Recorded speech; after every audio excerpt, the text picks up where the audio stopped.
नहमदुहु व नसल्ली अला रसूलिल करीम। सवाल हमारे पास है कि हज़रत सैयदना अमीर मुआविया रज़ी अल्लाह तआला अन्हु के हवाले से बाज़ राफ़ज़ी तफ़सीली ये बात बयान करते हैं कि अमीर मुआविया रज़ी अल्लाह तआला अन्हु ने जुमा की जो नमाज़ थी ये बुध के रोज़ पढ़ाई है।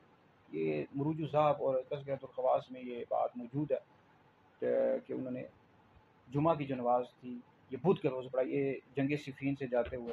भाई पहली बात यह है कि इस तरह की जो बातें होती हैं ये मनसूब हो जाती हैं। हज़रत सैयदना अमीर मुआविया रज़ी अल्लाह तआला अन्हु नबी करीम अलैहि सलाम के सहाबी थे और शरीयत के पाबंद थे, और हज़रत सैयदना अमीर मुआविया रज़ी अल्लाह तआला अन्हु की तरफ इस तरह की बात मनसूब करना हरगिज़ भी दुरुस्त नहीं है। ये इस तरह की जो बातें होती हैं ये राफ़ज़ियों ने बाज़ औक़ात ये कर दी हैं, शामिल कर दी हैं। सहाबा पर लान तान करते हैं कि देखो वो जुमा की नमाज़ बुध के रोज़ पढ़ाया करते थे। इस तरह की हरगिज़ भी कोई बात नहीं है। देखिए अहले सुन्नत की किसी भी मोतबर किताब के अंदर आप हरगिज़ भी नहीं दिखा सकते कि हज़रत सैयदना अमीर मुआविया रज़ी अल्लाह तआला अन्हु जुमा की नमाज़ बुध के रोज़ पढ़ते थे।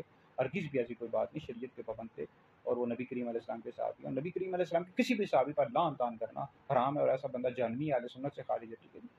तो ये कोई मुस्तनद रिवायत से ये बात साबित नहीं है, और ना ही हज़रत सैयदना अमीर मुआविया रज़ी अल्लाह तआला अन्हु की तरफ ये बात हरगिज़ भी मंसूब नहीं कर सकते। हो सकता है उनके लश्कर ने पढ़ ली हो गलतफ़हमी की बुनियाद पर, या लश्कर ने पढ़ ली और हज़रत सैयदना अमीर मुआविया रज़ी अल्लाह तआला अन्हु की तरफ लोगों ने मंसूब कर दी, ये भी हो सकता है। बाज़ का लश्कर कोई काम करता था और वो बादशाह की तरफ मंसूब कर दिया जाता था, इस तरह भी होता है।